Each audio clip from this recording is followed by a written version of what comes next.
6:45 a.m. This is the news broadcast from the Sri Lanka Broadcasting Corporation, edited by Danushka Madavala, read by Soundi Tavam. The President invites the diaspora to get together and fight bankruptcy. India expresses willingness to support Sri Lanka in the future as well. The Elections Commission says the misuse of public property will not be allowed at future elections. The government will provide urea fertilizer for 10,000 rupees to the farmers. Solar Energy proposed to counter high electricity tariffs. In foreign news, occupied areas in Ukraine call urgent vote to join Russia. President Ranil Wickremesinghe in the United Kingdom to attend Queen Elizabeth's funeral met the Sri Lankan diaspora in Britain on Monday afternoon. Many Sri Lankan businessmen, investors and professionals living in Britain attended the meeting organised by the Sri Lankan High Commission in Britain. President Wickremesinghe explained the future plans of the new government of Sri Lanka and invited the Sri Lankans living there to join the new investment opportunities created in Sri Lanka. The President also commented on winning future challenges as a Commonwealth country under the leadership of the new King of Britain. The Sri Lankan High Commissioner in the UK, Saroja Sirisena, was also present at this meeting. In the speech made by President Ranil Wickremesinghe at the meeting with the diaspora, it says, the UK has been a friend and ally for a long time.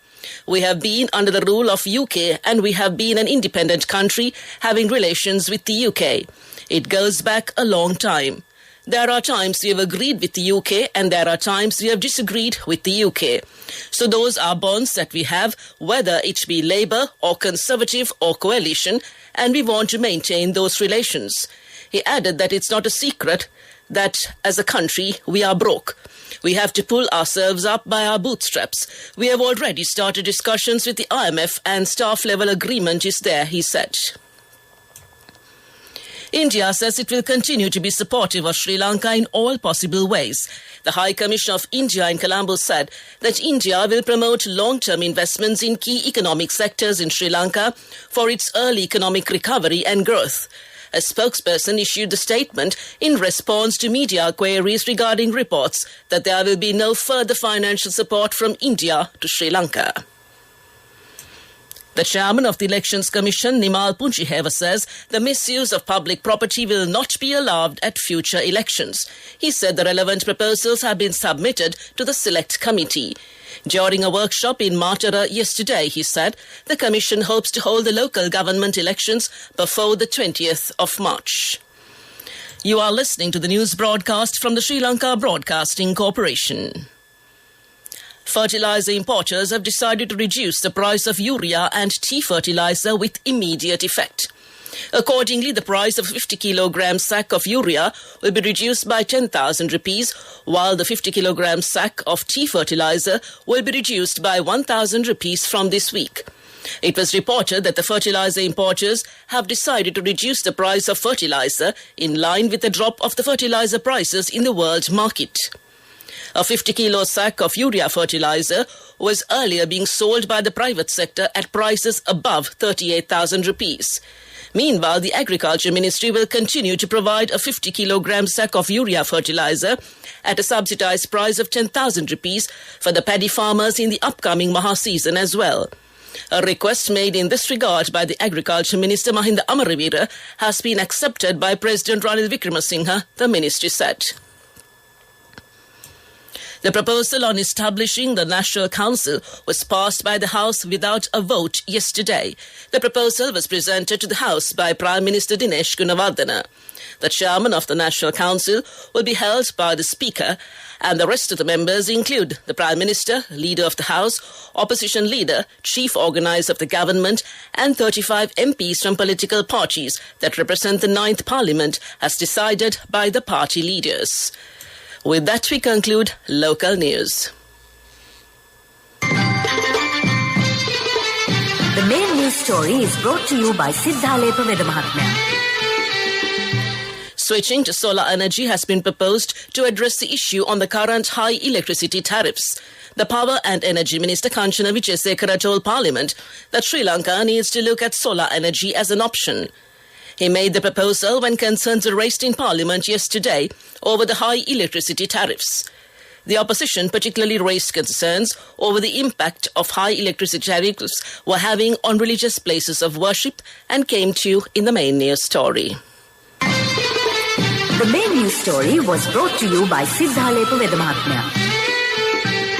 Moving on to Watchlight, the Department of Agrarian Development says it will commence dispersing necessary urea fertilizer to farmers for the Maha season from the 1st of October. The Commissioner General AHML Abeyratna said farmers will be given the urea fertilizer stocks obtained through the Indian credit line. Under the first phase, a farmer will receive 20 kilograms of urea fertilizer per hectare. The Commissioner General noted that fertilizer stocks will be first distributed among farmers in the Kurunegala, Ampara, Batticaloa, Vavuniya, Mullaitivu and Jaffna districts. That came to you in Watchlight, and we move on to a bulletin of world news. In the headlines, occupied areas in Ukraine will call urgent vote to join Russia. Mudslides and flooding as typhoon Nanmadol batters Japan, and Iran women burn headscarves in anti-hijab protests.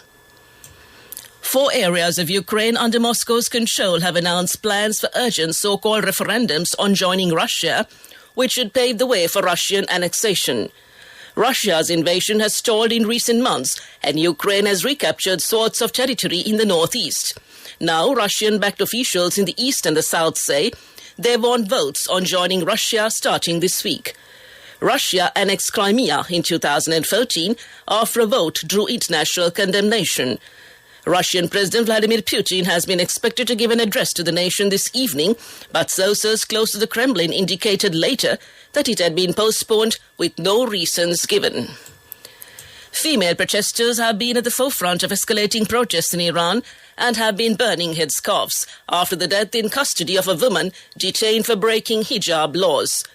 Demonstrations have continued for 5 successive nights and reached several towns and cities.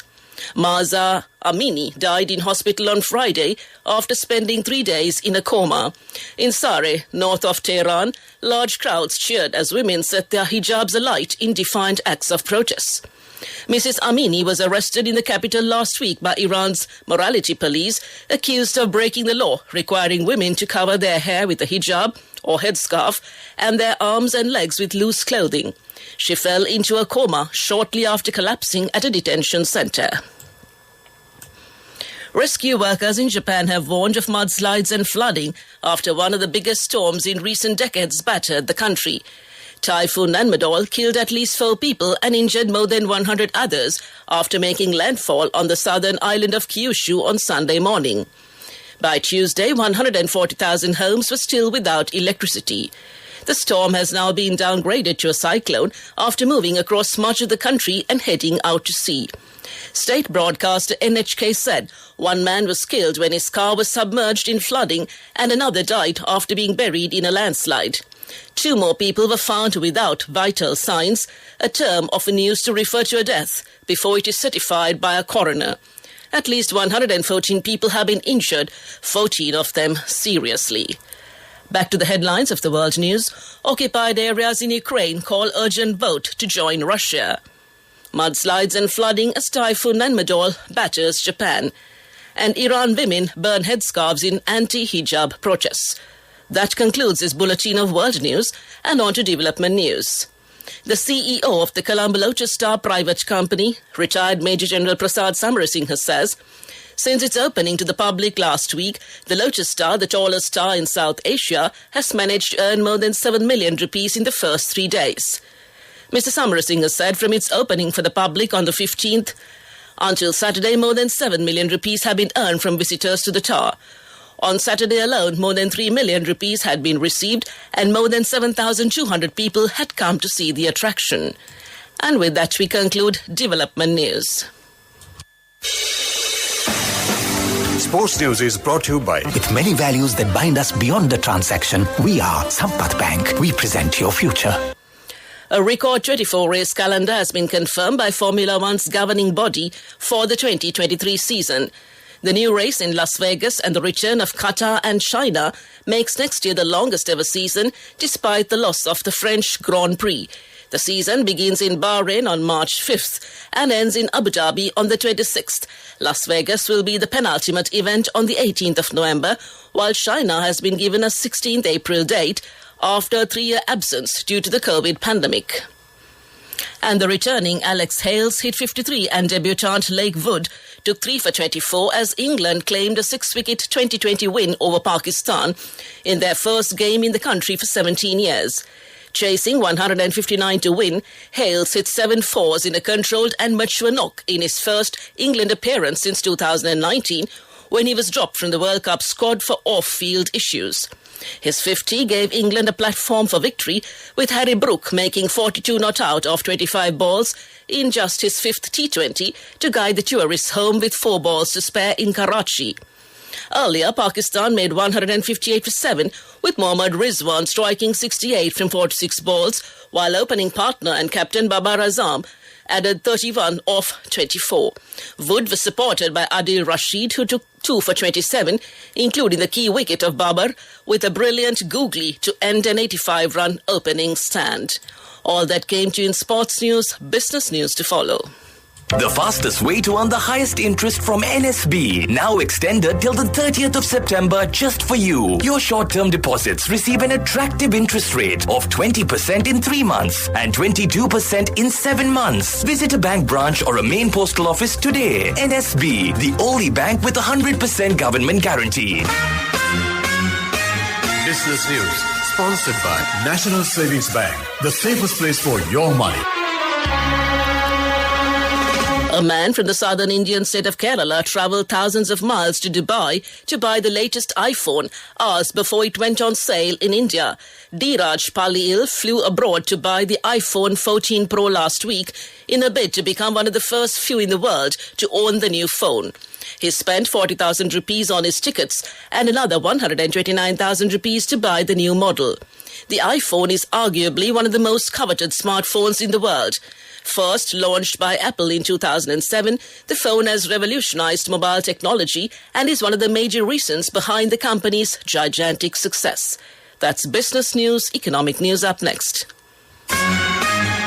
Business News, sponsored by The fastest way to earn the highest interest from NSB, now extended till the 30th of September just for you. Your short-term deposits receive an attractive interest rate of 20% in 3 months and 22% in 7 months. Visit a bank branch or a main postal office today. NSB, the only bank with a 100% government guarantee. Economic news, courtesy of Saving money isn't easy when you have responsibility. That's why we promise to give you the best returns and guarantee on your investment. LOLC Finance Fixed Deposits. Maximize your savings. LOLC Finance PLC, incorporated on the 13th of December 2001, is rated SLA stable by ICRA Lanka Limited and is licensed by the Monetary Board of the Central Bank of Sri Lanka under the Finance Business Act number 42 of 2011. Minister Prasanna Ranatunga says that budget allocations will be made for the restarting of the Basnagoda Reservoir project, which is stopped due to the economic crisis. The minister said that he has already discussed this with the relevant institutions. The Basnagoda Reservoir is being constructed under the Gampaha, Attanagalla and Minuwangoda joint water project, and the irrigation department is constructing the reservoir under the guidance of the irrigation ministry. That's economic news. LOLC Finance is taking the power of innovation to the next level, winning 5 golds at the Technovation Awards 2022, leading the digital revolution with cutting-edge interbanking digital payments. LOLC Finance claims the overall gold award, whilst also claiming an extraordinary victory in digital banking. LOLC Finance will continue to innovate with the next generation digitalization of financial services, delivering a superior customer experience. On to the weather report. A few showers in the western and Sabragama provinces and in the Gaul and Marchara districts. Showers or thundershowers at a few places in the Uva province and in the Ampara and Batticaloa districts during the evening or night. Mainly fair weather will prevail elsewhere over the island. To conclude this news broadcast, a recap of the headlines. The President invites the diaspora to get together and fight bankruptcy. India expresses willingness to support Sri Lanka in the future as well. The Elections Commission says the misuse of public property will not be allowed at future elections. The government will provide urea fertilizer for 10,000 rupees to the farmers. Solar energy proposed to counter high electricity tariffs. And occupied areas in Ukraine call urgent vote to join Russia. With that, we conclude this morning's news broadcast.